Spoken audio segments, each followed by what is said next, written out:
So, final video of the weekend. I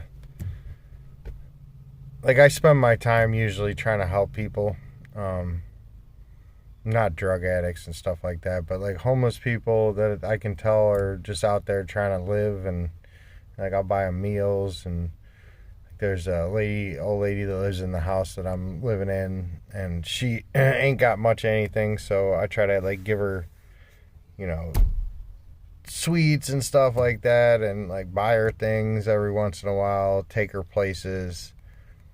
Um, but what's weird is that every time I take her out somewhere, or every time I tell her where I'm going, all of a sudden a bunch of dope heads are around me. And it's just, to me, it's just sort of weird.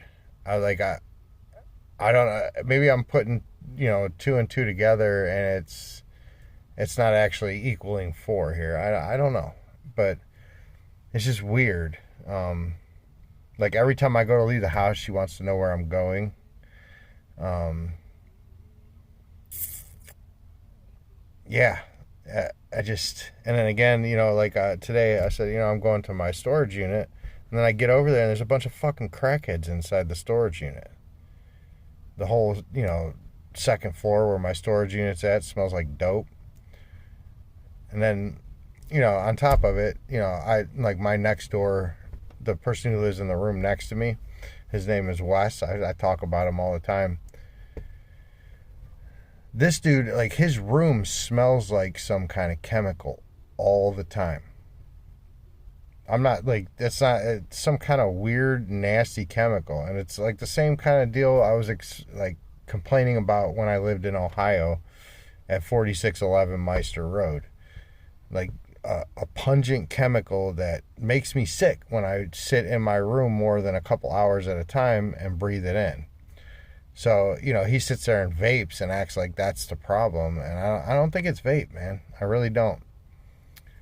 So, I don't know if they're cooking dope or if they're smoking it. You know what I mean? I just don't know because, I mean, the lady in there, she smokes weed in the house. So, and it annoys the shit out of pretty much everybody in the house. So I'm assuming that, it's just a culture so far in this house that, like, okay, she smokes weed, so we'll just smoke and do any kind of drug or tobacco product we want inside the house. And yeah, it's crazy because I live in a really nice house in a nice neighborhood.